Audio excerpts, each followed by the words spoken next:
Desde la sede principal de normatividad, la Superintendencia de Administración Tributaria agradece su amable sintonía al sistema informativo tributario y aduanero del país. Con responsabilidad y transparencia, le informamos para que juntos contribuyamos por el país que todos queremos. Sean todos bienvenidos a nuestra conferencia de prensa titulada Caso Eureka B410, posible defraudación tributaria. Preside en esta conferencia de prensa el licenciado Marco Livio Díaz Reyes, Superintendente de Administración Tributaria, el licenciado Óscar Hernández, Intendente de Fiscalización, el licenciado Óscar Perdomo, Intendente de Asuntos Jurídicos, el Intendente Armando Pocus, Intendente de Atención al Contribuyente, el licenciado Eric Echeverría, Intendente de Recaudación, y el licenciado Edwin Curtidor, Intendente de Aduanas. Antes de iniciar, le recordamos a los estimados periodistas que nos acompañan por la vía virtual y de manera presencial que únicamente se estarán dando respuesta a las preguntas relacionadas que se hagan durante el transcurso de esta conferencia de prensa. Dejo en el uso de la palabra al estimado señor Superintendente Marco Livio Díaz. Muy buenos días, estimados conciudadanos, estimados contribuyentes, medios de comunicación social que nos acompañan, estimados intendentes que me acompañan, señores gerentes que me acompañan. Muy buenos días a todos. Hoy queremos dar a conocer un nuevo caso de defraudación, de posible defraudación tributaria, que hemos denominado caso Eureka B410. ¿Por qué lleva este nombre? Porque es un nuevo caso, pero también está relacionado con lo que venimos investigando de las compañías asociadas al B410. Así que ahora veremos un poco de antecedentes, qué adjudicaciones le efectuaron a este contribuyente, el proceso que se llevó a cabo para localizar al contribuyente, identificación de proveedores con inconsistencias que le venden bienes o servicios al caso Eureka y las conclusiones de este nuevo caso de posible defraudación.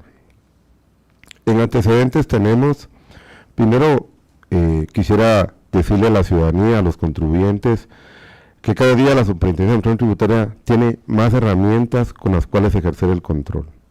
Yo diría que la época en que se podía hacer defraudación tributaria se ha acabado, que tenemos las capacidades de hacer el trabajo en una forma rápida y eficiente a través de todas las herramientas que hemos venido implementando. No voy a extenderme en todas, pero voy a explicar algunas.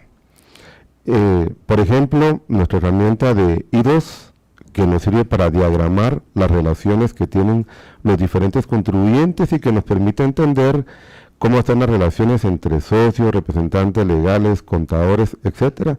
Y eso facilita muchísimo la investigación de qué es lo que está pasando. El software de IDEA, con lo que hacemos nuestras auditorías, que es un software de análisis estadístico, pero que también puede seguir el proceso contable. Quisiera dar importancia a la fiscalización por sector económico. Los estudios los viene haciendo la Intendencia de Recaudación, liderada por el intendente Eric Echeverría, quien hace los estudios de todos los sectores económicos y subsectores y los pasa a las unidades operativas. Y aquí recordemos que en las unidades de fiscalización hemos creado las unidades especializadas por cada sector económico que reciben esta información. Y es esta baja o nula tributación la que está guiando nuestros esfuerzos de investigar por qué están pagando pocos impuestos. Y aquí tenemos nuestras unidades especializadas de fiscalización que han sido ordenadas bajo liderazgo del intendente Óscar Hernández, con quien he venido trabajando, a que le hemos dado capacitación a estos auditores y cada día se especializan más en entender el sector. Entonces es muy fácil cuando aparece un proveedor que no es recurrente, que no lo tenemos en la base de datos, de por qué está facturándole a una compañía. Y también el cambio que hemos hecho a unidades inteligentes de fiscalización, donde nuestros auditores cada día tienen más capacidad de ver lo que está pasando de una forma integrada. ¿De quién es este caso? Es una persona individual que tiene su empresa en el año 2020, tiene una constructora que inicia operaciones en el año 2010, una constructora B, inscribe un segundo empresa mercantil en el año 2013, inscribe una empresa de transporte de carga en el año 2015 y tiene transporte en el año 2020. Sin embargo, casi toda la facturación que hace, a pesar de que tiene estas operaciones, son solo lo que le vende al Estado de Guatemala. No tiene muchos ingresos de actividades privadas este contribuyente. ¿Qué nos alertó para este contribuyente? Fueron dos grandes situaciones. Primero, nuestro análisis de riesgo sobre su comportamiento tributario, que está en rojo. ¿Por qué está en rojo? Porque tiene una muy baja tributación, casi llegando a nula. Tiene el 2.15% de relación en el pago del IVA, es decir, casi no ha pagado el IVA. En este sentido, desde ahora aseguramos que hay indicios de que el IVA pagado por el propio Estado no fue entregado a la superintendencia, sino que a través de los mecanismos que vamos a exponer más adelante, tenemos indicios de que se pudo haber apropiado de este IVA. Y en el pago del impuesto de la renta, que es casi nulo, 0.01%. Eso es porque son pagos a veces que no pueden evitar. Segundo, es un contribuyente que no localizamos en su domicilio ni fiscal ni comerciales, con compañías vendiendo millones que no se localizan en las direcciones que están. Vamos a dar una historia bastante más larga de cómo se hizo un esfuerzo por localizarlo y no era posible localizar a este contribuyente.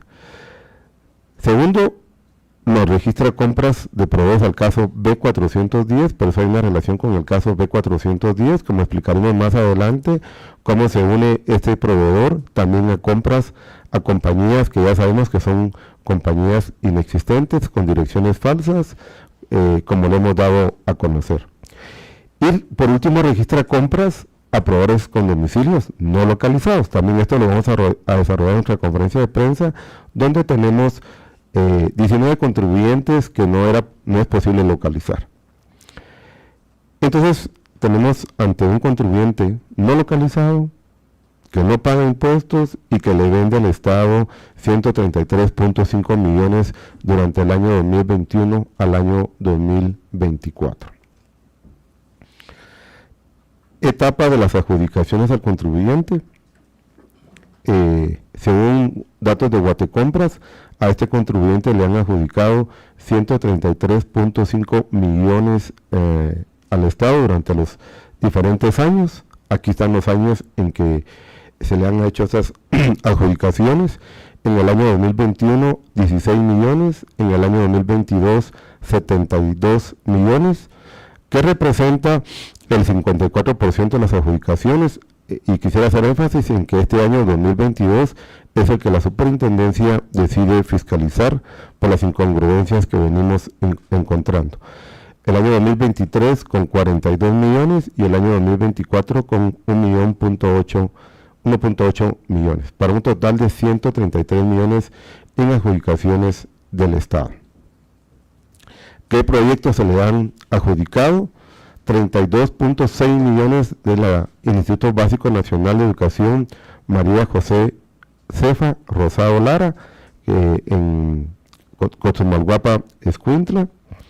15.2 millones en el proyecto de construcción del Hospital de San Benito Petén, y en el año 2024 tuvo adjudicaciones por parte del Ministerio de Comunicaciones. Es decir, que en el Ministerio de Comunicaciones le adjudican del año 2021 al 2024 78 millones divididos en estos dos grandes proyectos. En el Ministerio de Salud Pública le adjudican 22.3 millones en los siguientes proyectos. Un centro de salud en Aldea Serinal, en Barberena, 6.8 millones. Año 2022, remozamiento del área de maternidad, labor y parto del Hospital Nacional Ernestina García Vida de Vecinos por 6.9 millones. Y en el año 2023, 48 proyectos. Y aquí llama mucho la atención que vuelven a usar lo mismo de compras de baja cuantía por varios millones, adjudicándole proyectos que no superan los 90,000 quetzales. Le adjudican en el Hospital Roosevelt 4.1 millones de quetzales. y en el año 2024 apenas 89,000 quetzales. Siempre según Guatecompras, en la municipalidad de Coatepeque, 13.8 millones que están compuestos por reparaciones de calles en el año 2021, 2.8 millones, en el año 2022 otra vez pavimentación de concreto de calles, 3.8, y el año 2023 6.1 millones. Yo quisiera llamar la atención de las direcciones que estamos dando donde se hacen los principales proyectos.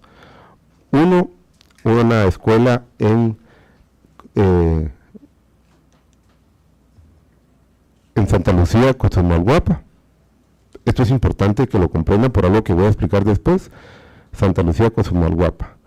Este es el único que tiene en San Benito Petén, pero de esto ha habido poca ejecución porque este hospital nunca se construye, así que esto es una supervisión. Pero sí es importante que veamos las direcciones donde opera.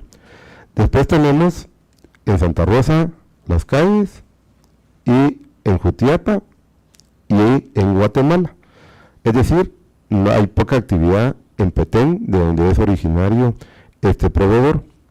Y aquí otra vez tenemos en Coatepeque, Quetzaltenango, Coatepeque, y Coatepeque, Quetzaltenango. Por lo que voy a explicar más adelante, se vuelve importante dónde están las operaciones reales de los proyectos que se supone que se están ejecutando. Entonces, en la municipalidad de Coatepeque también tiene 13.8 millones en 3 reparaciones de calles.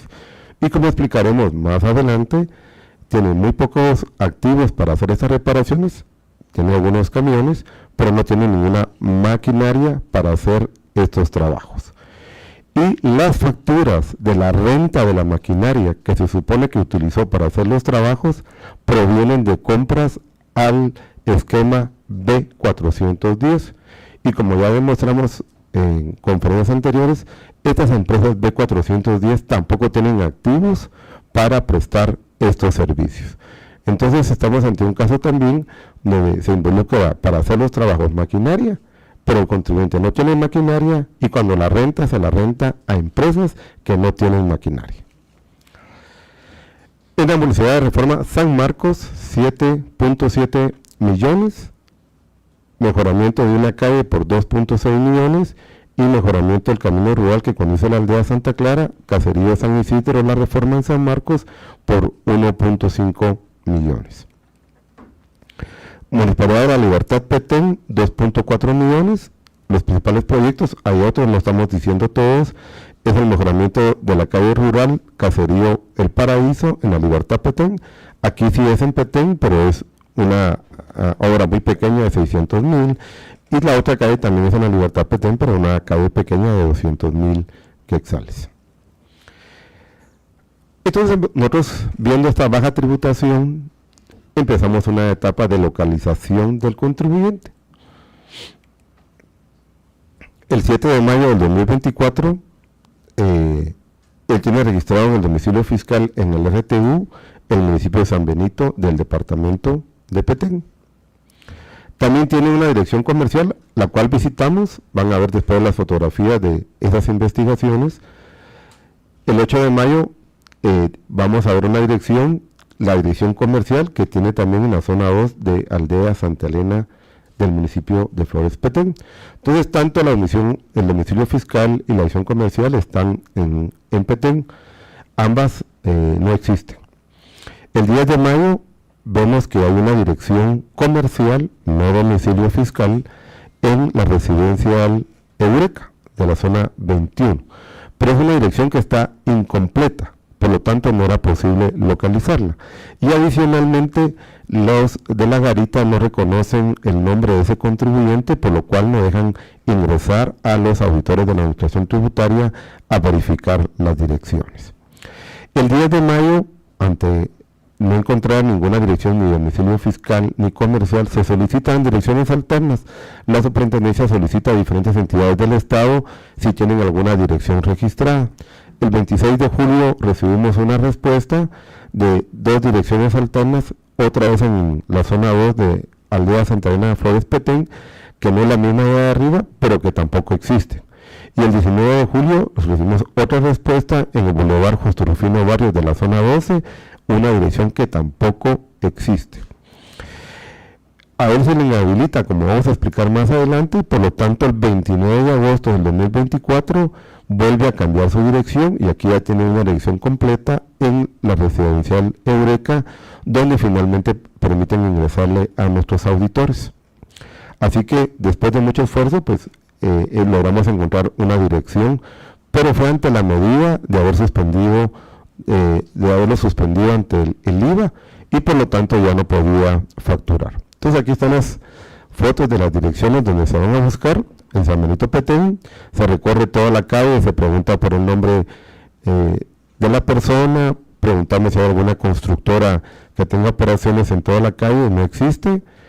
El domicilio comercial en el establecimiento 4, que es zona 2 de Santa Elena Petén, tampoco se encuentra. Nuestros auditores recorren toda la calle, preguntan por su nombre y no es localizable. Y como les explicaba en la residencia Eureka, la primera vez estaba incompleta la dirección y no dejan ingresar a nuestros auditores a la colonia Eureka en la zona 21.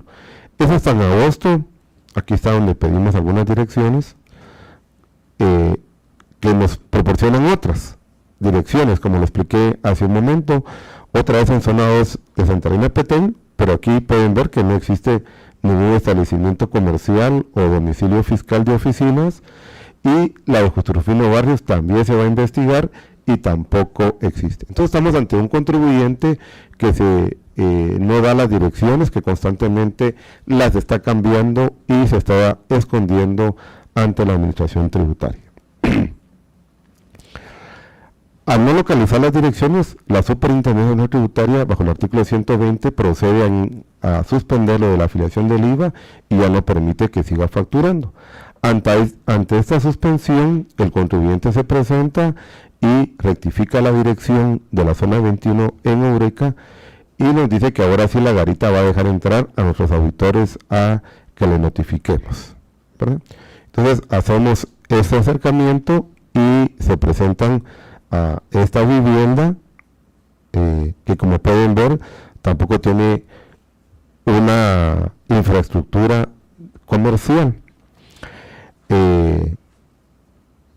Para nuestra sorpresa, es una oficina con muy poco mobiliario, donde no hay ningún vestigio de una actividad comercial o contable importante.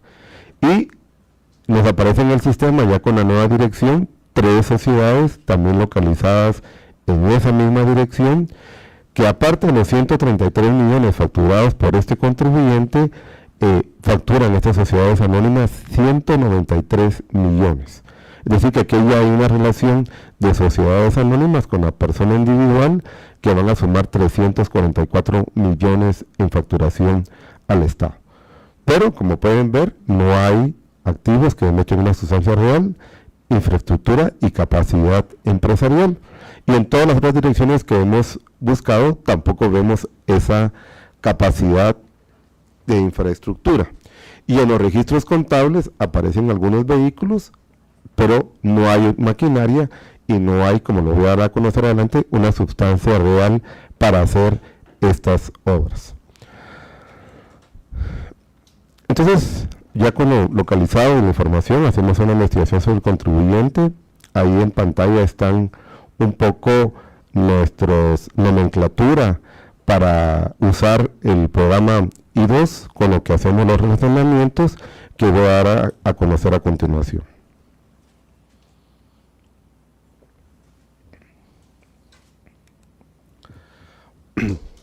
Entonces, partimos de este contribuyente. El rosado es socio y, como pueden ver, eso lo relaciona como socio a 1, 2, 3, 4, 5 sociedades. Es el primer relacionamiento que tenemos donde él aparece como socio de 5 sociedades. Pero además es representante legal de 2 sociedades, que es este cuadrito azul, de 3 sociedades, es socio de 5 y representante legal de 3.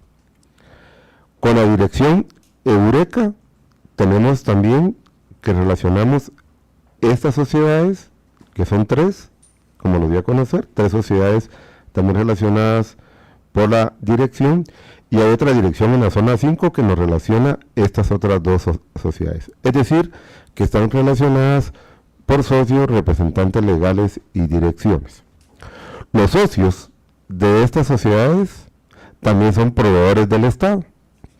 Y estos socios que son de esta sociedad le han facturado al Estado durante los diferentes años 193 millones, que era lo que estaba explicando anteriormente, y esto nos está dando 133 millones.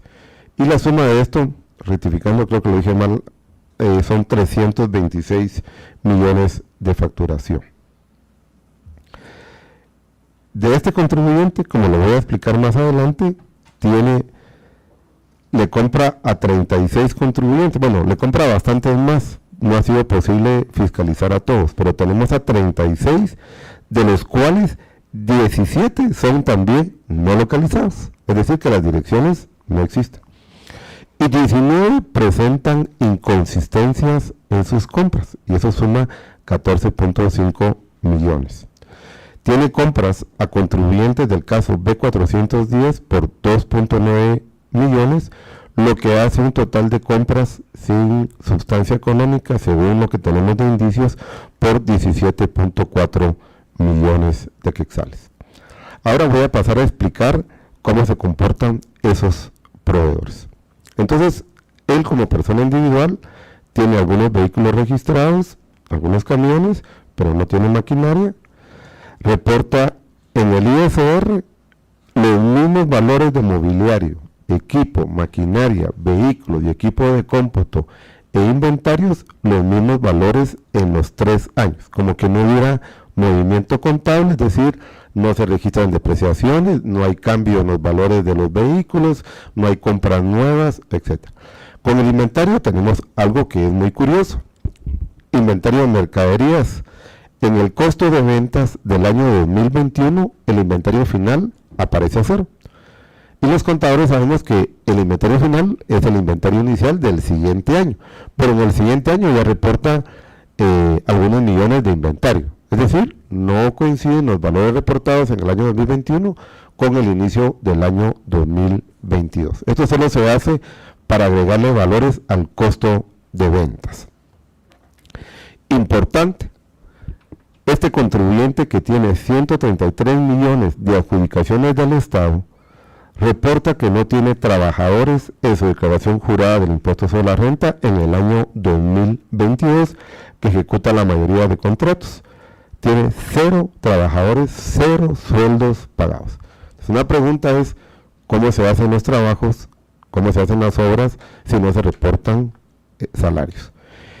Y si la respuesta fuera es que se le adquieren a otra empresa, que es posible, eso se ha adquirido a empresas B410, y ya sabemos que las empresas B410 tampoco reportan ni maquinaria ni trabajadores. Entonces, en el año 2022, aquí queremos hacer una diferenciación. Aquí están los 133 millones. De lo adjudicado en el año 2022 y 2021, él tiene una facturación cercana al 50% de los 72 millones que le aparecen publicados, es decir, que factura más o menos 36 millones. Entonces pasamos a identificar a los proveedores que ha venido diciendo cómo le venden esos bienes y servicios a este proveedor que le llamamos caso Eureka. Y aquí tenemos, quisiera hacer relevancia de 2, del MS Score y el Z Score. Estos son los modelos de riesgo que estamos utilizando para detectar el pago de impuestos y si hay incongruencia en los estados financieros.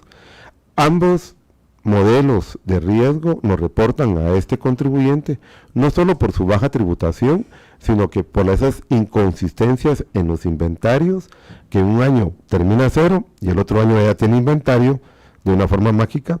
2, que no cambian los valores de la maquinaria y el equipo. Y ahora quisiera que entráramos en tiempo real. Voy a pedirles que medio minuto para hacer el cambio, vamos a entrar al sistema en línea de la Superintendencia de Administración Tributaria. Esto es importante para que la ciudadanía, los contribuyentes y los que están haciendo estas posibles maniobras de defraudación comprendan que ya no es posible seguirlas haciendo. Entonces aquí hemos entrado en tiempo real a la base de datos de la superintendencia. Y quiero que vean qué es el análisis que hace la superintendencia. Entonces aquí tenemos que, lógicamente, tenemos al contribuyente que estamos viendo y tenemos que tiene un contador, por supuesto, tiene una línea de abogado, ese contador le presta servicios a este otro abogado y a este otro abogado. Tenemos entonces 2 abogados más 1 relacionados con la empresa, relacionados por el contador y algunas empresas. En esta investigación, cuando vimos tantos proveedores, porque hay más de 352 proveedores involucrados, los principales son los 17 que ya mencioné, dijimos, veamos y entendamos qué está pasando. Y este es un mensaje claro a las oficinas de contabilidad que creen que sentados en su escritorio están planeando alguna forma de facturación. Nosotros tenemos ya la capacidad de vigilar las oficinas de contabilidad de lo que están planeando casi en tiempo real. Así que un llamado a los colegas que abandonen las prácticas de facturación entre compañías de sus clientes, por lo que les voy a mostrar a continuación. Vamos a entrar a ver entonces al contador principal, que es el contador de la empresa, para que vean cómo vemos ahora las relaciones del contador. Por favor, adelante, Intendente Erika Echeverría.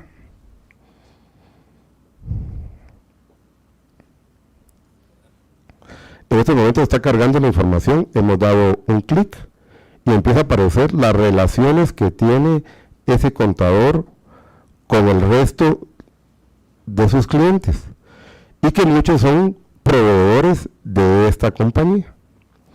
Entonces podemos ver en una forma gráfica, en primer lugar, todos los clientes. Esto está anonimizado, por eso no aparece. Hemos creado un software para esas presentaciones que quita los NIT y los nombres verdaderos en la información real, pero el esquema es el real. Ahí están todos los contadores, todos los clientes de este contador, que es una oficina localizada en Petén. Y vemos cómo tiene relación con una serie de abogados que también tiene relación con el abogado y que tienen relaciones de facturación. ¿Ok? Entonces ahora vamos a ver, cuando logramos comprender esto y vemos las relaciones entre empresas, entonces vemos cómo está la facturación. Aquí tenemos relaciones de abogados, de más abogados asesorando a las mismas empresas, constituyéndolas, asesorándolas, haciendo los movimientos de representantes legales, etcétera. Y ahora queremos ver las transacciones que hay entre esas compañías. Adelante, Intendente. Y aquí tenemos un poco cómo están las ventas de las compañías. Las líneas verdes claras significan una facturación, pero las verdes oscuras significan más facturación entre la compañía que estábamos investigando, que es el proveedor del Estado, y sus proveedores. Vamos a ver ahora algunas relaciones importantes de este contribuyente. Entonces ya aparece el contador. Siguiente. Y ahí nos empieza a aparecer cómo hay facturación entre el contribuyente, que es el mismo contador. Es decir, este contador que está aquí, tenemos un poquito de problemas de movimiento del... Este que está aquí, que es el mismo contador, ven una línea celeste que atraviesa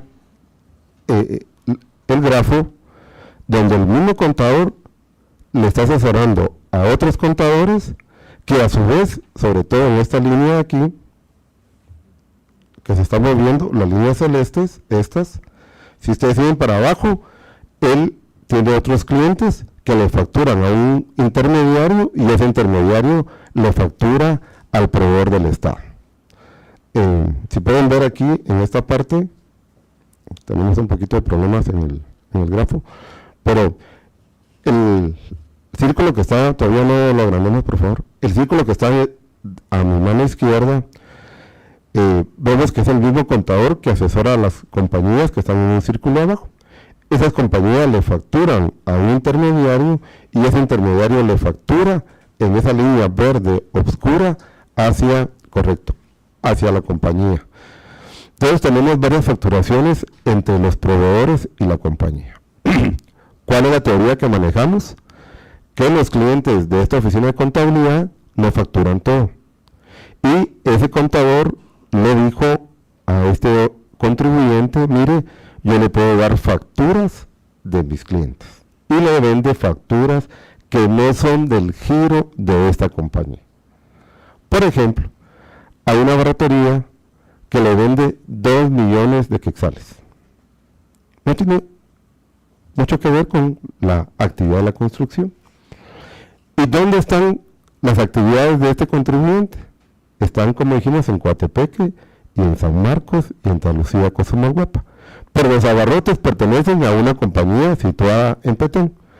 Entonces, si la excusa fuera, yo compré la alimentación para mis trabajadores, fueron trasladadas desde Petén hacia los departamentos que ya mencioné. ¿Cuántos kilómetros son? Pero creo que el caso más emblemático es el de la gasolina. La gasolina está comprada a un contribuyente situado en Petén. Solo en ir y venir se agota el combustible comprado y puesto en los vehículos. Y eso nos lleva a pensar que hay un indicio de defraudación tributaria porque las compras son hechas en Petén y las operaciones están hechas en otros departamentos, lo cual no es lógico, no es rentable las compras. Y además, porque no tienen las compras que se relacionan con la actividad económica del contribuyente. Muchas gracias, intendente. Ahí podemos ver cómo nosotros, en muy poquito tiempo, podemos entender las relaciones de facturación que hay entre los contribuyentes. Por eso yo les digo que si están pensando en su escritorio que van a hacer un esquema de venta de facturas, eso se acabó. Nosotros tenemos la posibilidad de en 4 horas de comprender esos esquemas sentados en nuestro escritorio. No tenemos por qué irlo a ver. Y aquí quiero decir algo más sobre este contribuyente. Como pueden ver, nosotros tenemos la información. Tenemos la información de las ventas, tenemos la información de las compras y tenemos la información de los gastos. Las auditorías se están convirtiendo en una cortesía de la superintendencia para establecer la verdad y que ellos nos pueden decir, no, mire, esto, su apreciación está equivocada. Eso no es cierto. Mire, yo tengo estas pruebas. Mire, yo estoy dispuesto a llevar un arreglo con la superintendencia y pagar los impuestos. Pero este comportamiento de contribuyentes que no se localizan, no tenemos por qué darles esa cortesía de seguirlos pidiendo que nos entreguen la información. Y por eso estamos actuando penalmente contra estos contribuyentes, porque además de que no se localiza, cuando lo logramos localizar, después de estos esquemas, pues nos piden 3 meses para entregarnos la contabilidad. Sorpresa, se la robaron, no existe, no la tienen, entonces de acuerdo con la ley nos piden esos 3 meses y la intención es seguir obteniendo contratos, seguir facturando y seguir posiblemente defraudando al Estado. Y eso no lo vamos a permitir. Y por eso está suspendido del IVA y sigue suspendido del IVA. Y el día de ayer hemos puesto una denuncia penal en contra de este contribuyente con los indicios que tenemos. Entonces, como un resumen, tenemos 2.9 millones, que es el 11% de sus compras, compradas a compañías B410, que insisto, no tienen maquinaria ni compras reales.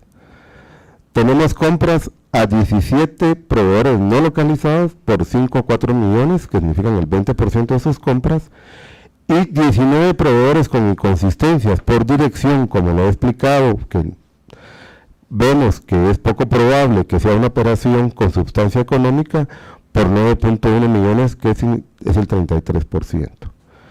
En el año 2022, que es el año que estamos fiscalizando, entonces tenemos 17.4 millones que tenemos indicio que no tienen sustancia económica estas compras, el 64% de sus gastos. Entonces tenemos un proveedor del Estado con 17.4 millones, 64% de sus costos, que creemos que no tiene sustancia económica y que tampoco tiene trabajadores. Entonces la gran pregunta es, ¿cómo prestó estos servicios? Muy bien, sigamos con el tema. Ahora voy a explicar cada uno de estos, cómo se conforma, porque cuando uno ve lo que está detrás de estas cifras, uno comprende lo que está pasando, ¿verdad? Vamos a explicar estos 2.9, estos 5.4 y 9.1. Entonces vemos aquí un posible esquema de gran defraudación. Por ejemplo, este proveedor, 2.9 millones, le compra. ¿A quién le compra? Al caso B410 y le compra a 4 contribuyentes del caso B410. Sin embargo, 7 contribuyentes del caso B410 le han facturado 650 millones a estos 4 contribuyentes. Y estos 4 contribuyentes le facturan 2.9. Obviamente, estos 4 contribuyentes, si yo hiciera la línea para arriba, tienen otras facturaciones que también estamos investigando y que también pertenecen a lo que ya denunciamos contra los 5 constructores más importantes del país, los 16 grandes proveedores del Estado y las 9 compañías no localizadas del caso B410. Por eso es que tenemos montos tan altos, ¿verdad? Pero tenemos aquí 7 que facturan 650 millones, a estos 4, estos le facturan a varios hacia arriba y también le facturan 2.9 millones a este nuevo proveedor del Estado. Otra vez una relación difícil de explicar. De los 17 no localizados, hay 2 proveedores que les pusimos el nombre Z y C. Y vean lo que hacen estos 2. Aquí solo hay 5.4, pero el proveedor individual no localizado Z le factura a estos 17 59.5 millones. Y el proveedor no localizado llamado C le factura 69 millones a estos 17 no localizados. Estos 2, ¿cómo hacen para facturar 59 más 69 millones? Tienen 0 compras. 0 compras.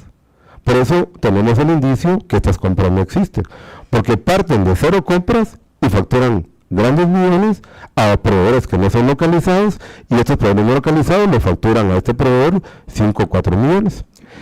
Este proveedor C le factura 11 millones a los 19 que tenemos como contribuyentes con inconsistencias.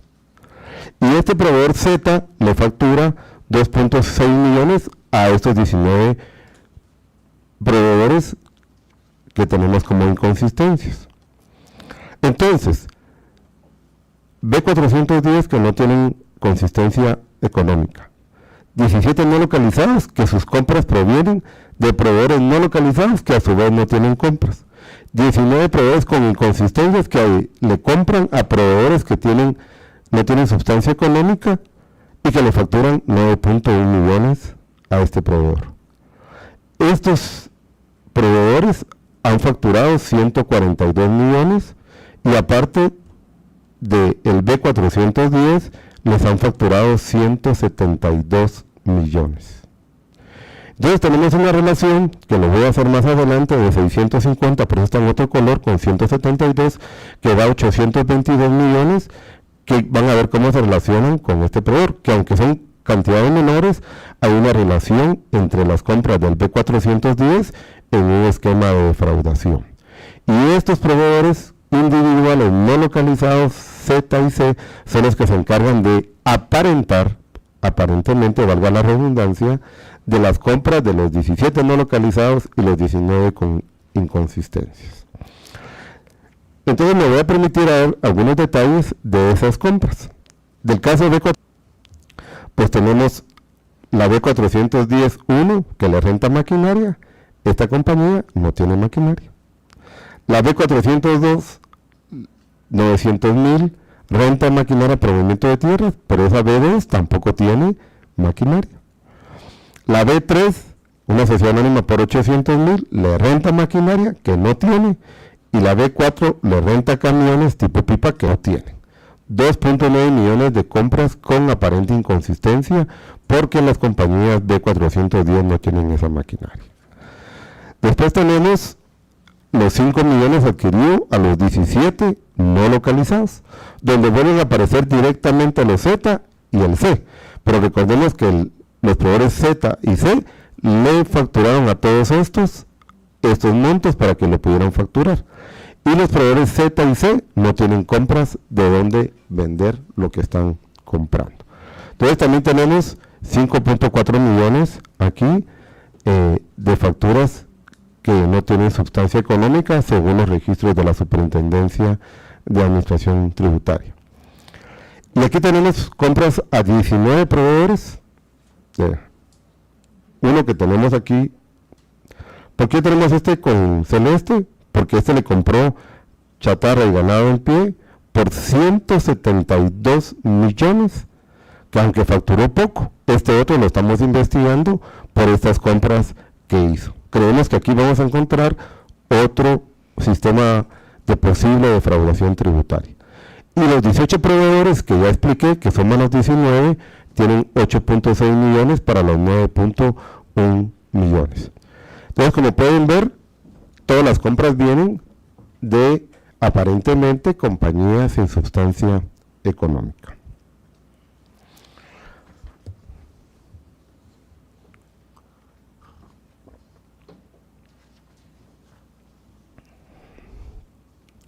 ¿Qué conclusiones tenemos? Este proveedor del Estado tiene 133 millones del año 2021 al 2024. El año fiscalizado, que es el año 2022. ¿Por qué no se puede fiscalizar todos los años? Porque, como ya expliqué, él no nos ha dado acceso a la contabilidad en un intento de seguir posiblemente obteniendo contratos y facturándolo al Estado de Guatemala. Entonces decidimos solo hacer el año 2022, que es el que tenemos más, hemos ejercido más control. En ese año se le adjudicaron 72.3 millones, de lo cual facturó 39.8 millones.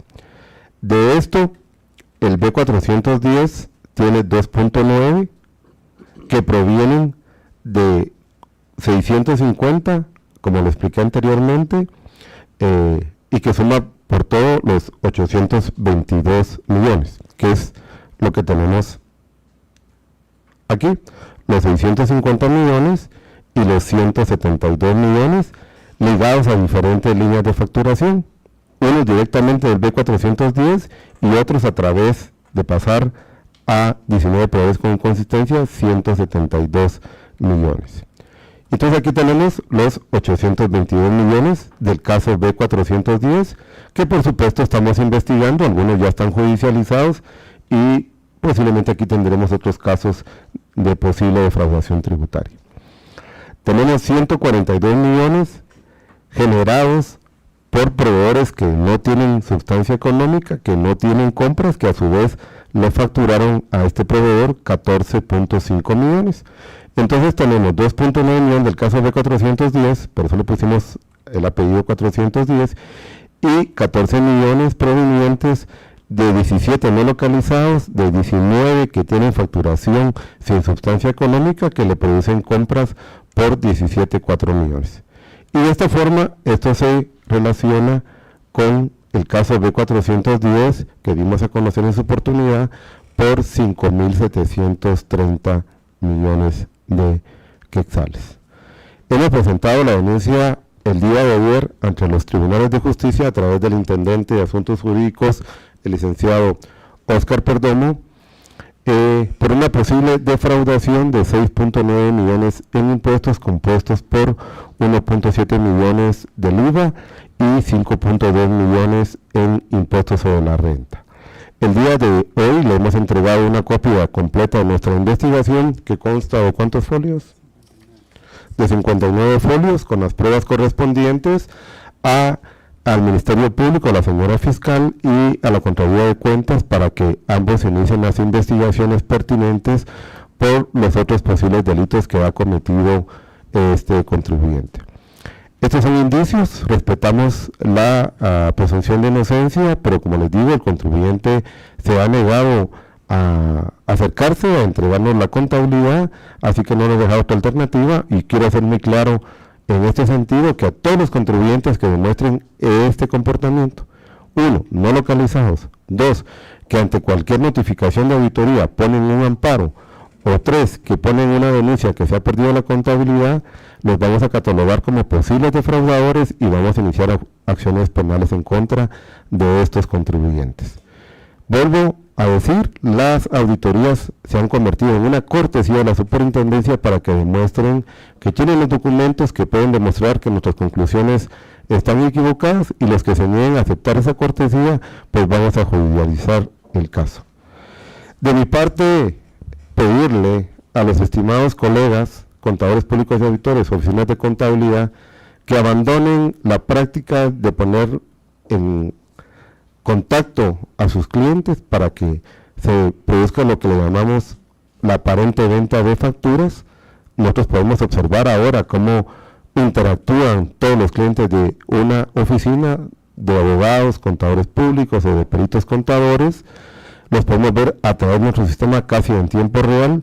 Lo que están diseñando en su exterior lo vemos nosotros en nuestros sistemas, así que creo que todas esas prácticas deben de acabarse en Guatemala.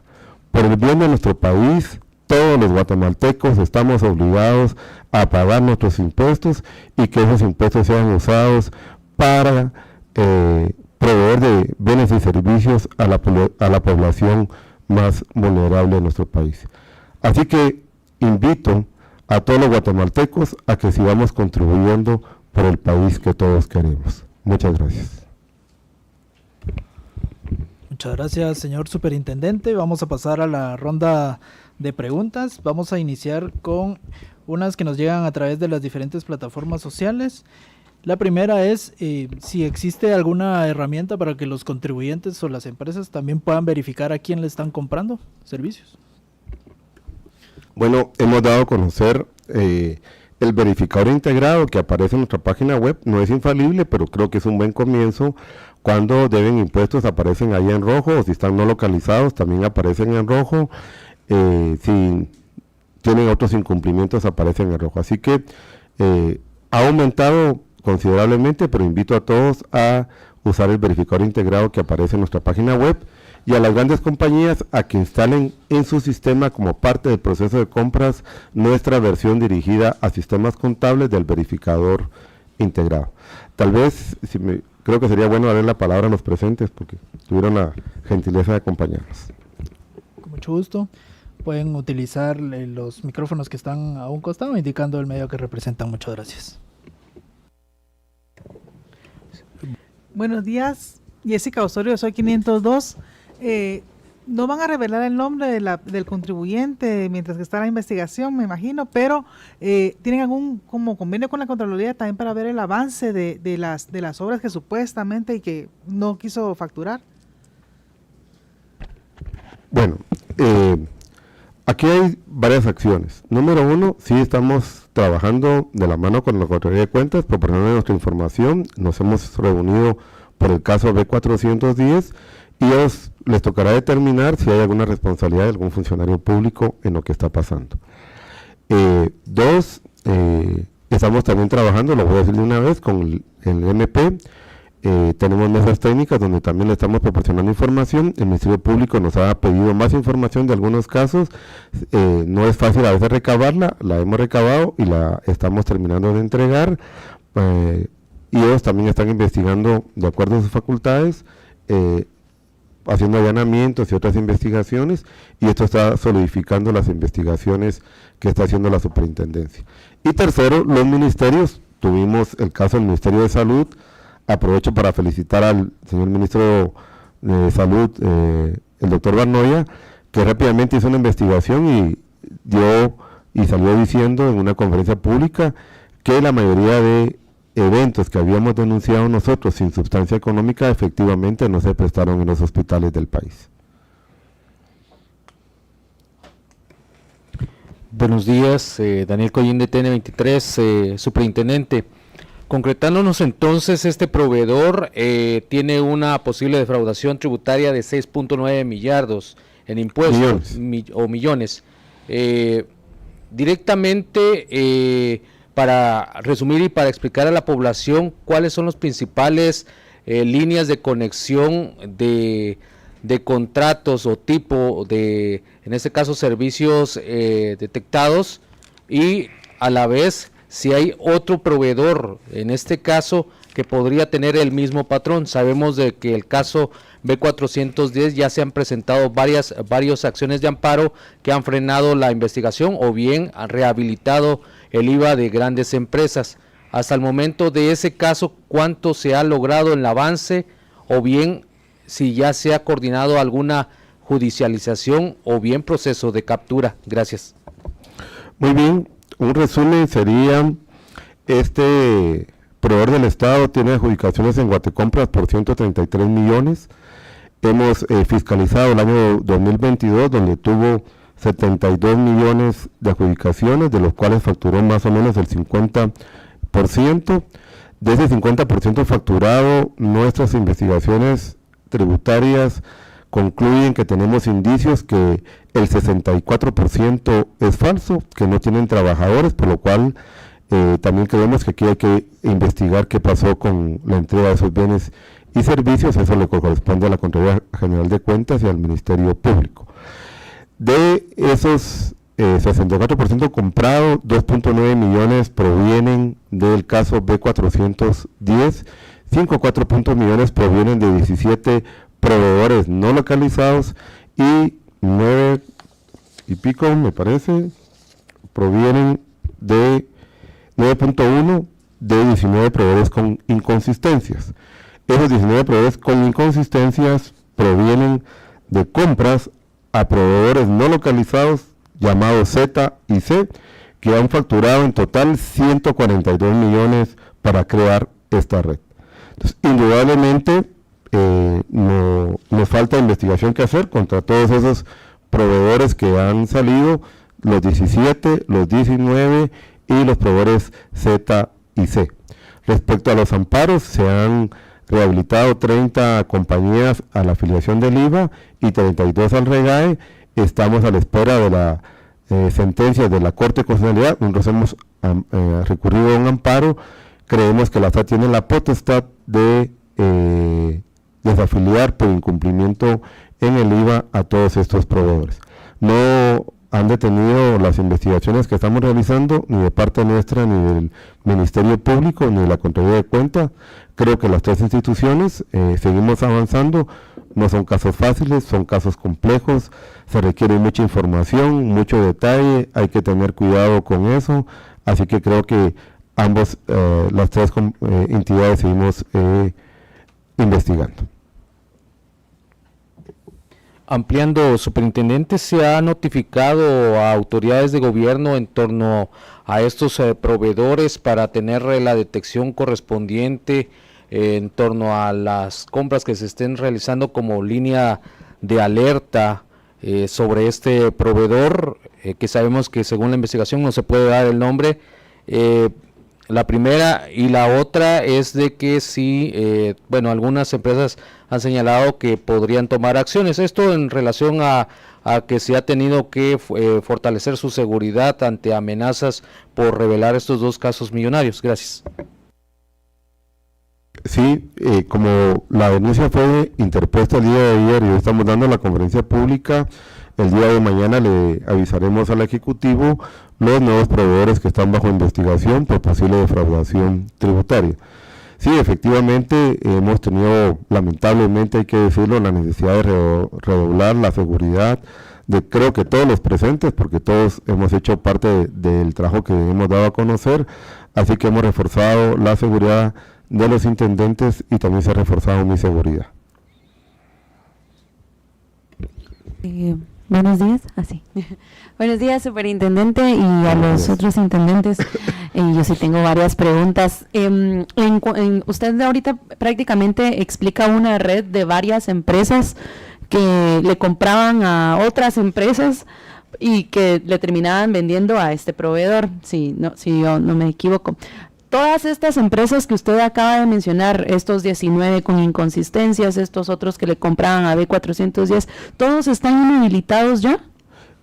No, tenemos inhabilitados a este proveedor, a los 17 no localizados, y necesitamos hacer la auditoría a los 19 con inconsistencias.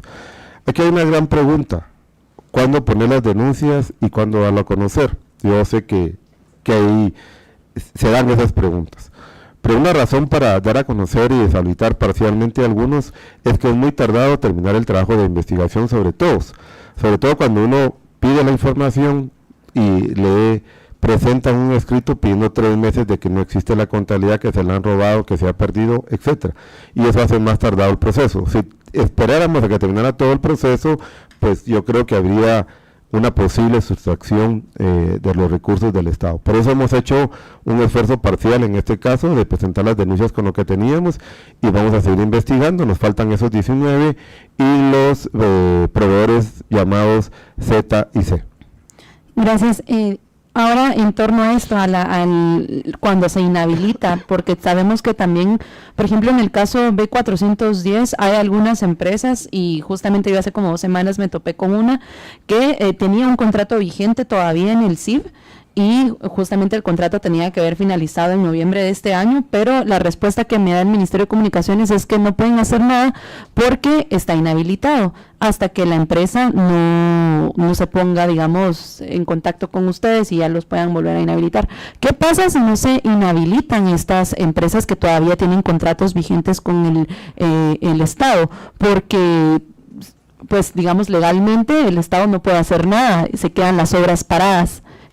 No sé qué acciones se pueden tomar en ese caso, y si usted tiene conocimiento de cuántos contratos o cuántos estaban vigentes y no se han podido continuar porque están inhabilitadas las empresas. Bueno, voy a empezar por decir que no es función ni responsabilidad de la superintendencia el problema que genera esto en las compras. Nuestra responsabilidad y misión es que todas las compañías en Guatemala y todos los guatemaltecos paguemos los impuestos como debe ser.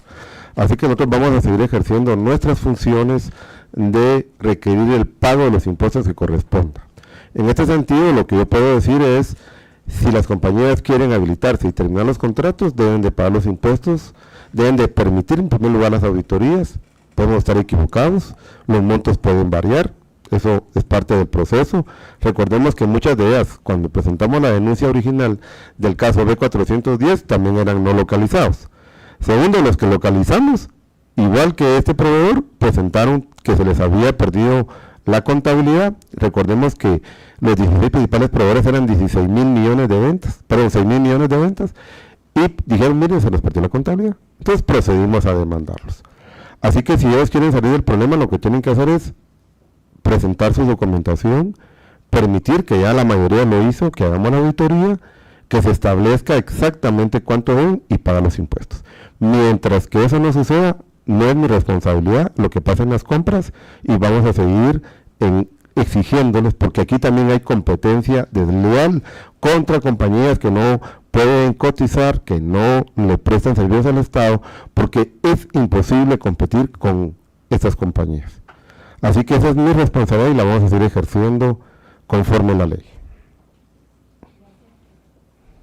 Ahí está.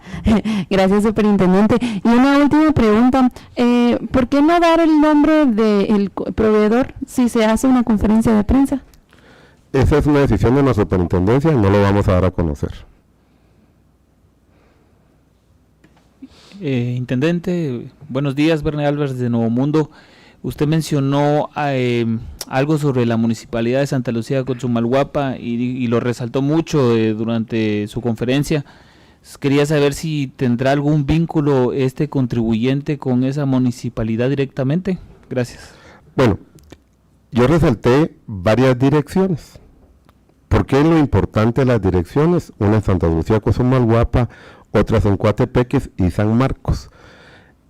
Resalté esas 3 direcciones porque los proveedores de las compras de los 17 no localizados y los 19 inconsistentes son de Petén.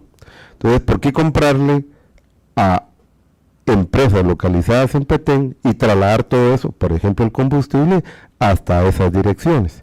Entonces, eso demuestra que esas compras tienen su sustancia económica. Esa teoría que tenemos es que hay una oficina de contabilidad que puso de acuerdo a sus clientes y les dijo, mire, usted no factura todo, le voy a pasar facturas de lo que no facturó a este proveedor y deben de haber cobrado algún porcentaje. Esa es nuestra teoría. Por eso dimos a conocer cómo tenemos la relación de la oficina de contabilidad con sus clientes y la facturación.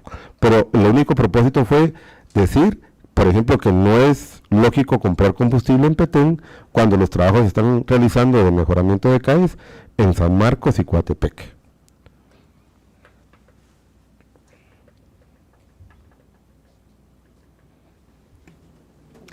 Buenos días, superintendente. Le saluda Carlos Kestler de Plaza Pública. Solo si me puede volver a recordar cuál es la situación de los proveedores que forman parte de la red inicial de B410. Le escuché decir que 30 tienen que volverlos a habilitar por amparos. ¿Y los demás en qué situación están? Si nos puede actualizar, por favor. Bueno, hay varios casos. Hay los que pusieron amparos, fueron 30. Todos ya fueron rehabilitados porque lo ordenó la sala especial de tributaria y aduanera. Hay una sola sala. Esos 30 amparos los hemos apelado ante la Corte de Constitucionalidad. Estamos esperando esas sentencias. Yo de verdad espero que por el bien del país la Corte de Constitucionalidad vuelva a deshabilitarlos. No es posible, bajo el argumento que tienen que trabajar, que tengan posible evasión de impuestos. Y si no las tienen, que acepten las autoridades, que se presenten aquí. Nosotros hemos hecho con todos los contribuyentes de este país la solución del conflicto tributario y hemos llegado a acuerdos. En el casi 80% de los casos llegamos a un acuerdo con el contribuyente. La superintendencia es una entidad profesional y con capacidad para establecer cuáles los montos de los impuestos adeudados. Así que mientras que eso no suceda, estos contribuyentes deben de, por el bien del país, de permanecer deshabilitados. Y de ahí hemos llegado a algunos acuerdos con algunos que han pagado y los hemos habilitado sin necesidad del amparo. Hay uno ahí que estamos ahorita por terminar la auditoría y creo que también este es un monto bastante pequeño, bajó bastante después de las auditorías, que también vamos a habilitar. Yo creo que si quieren salir del problema, mi llamado es que se acerquen, que lleguemos a establecer el monto adeudado y que paguen. Eso es lo correcto. No podemos seguir permitiendo como país ni como superintendencia que haya una sustracción del IVA pagado por todos los guatemaltecos de estas grandes compañías que tienen contratos con el Estado. Eso no lo podemos permitir.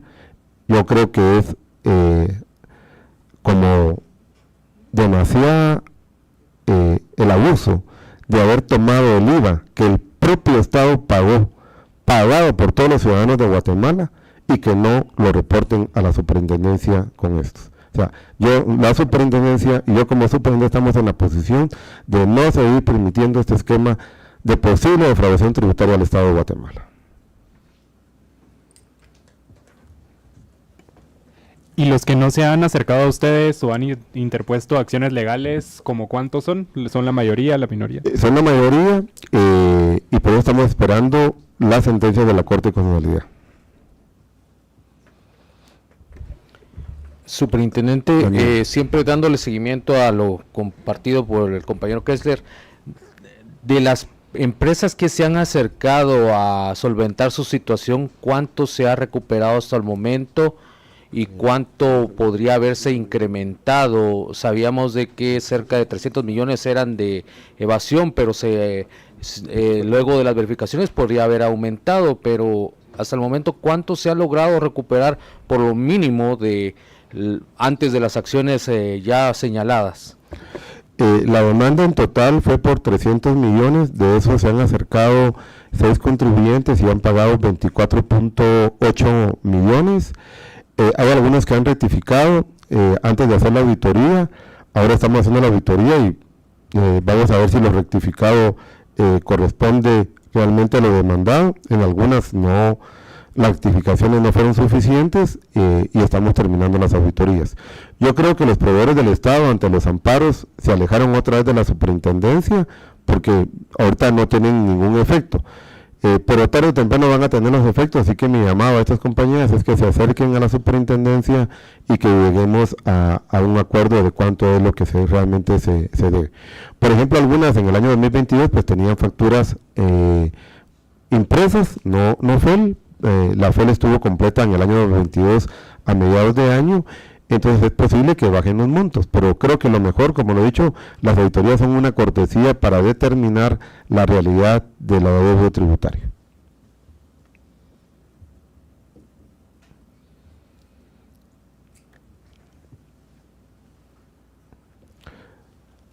Tenemos algunas preguntas por las redes.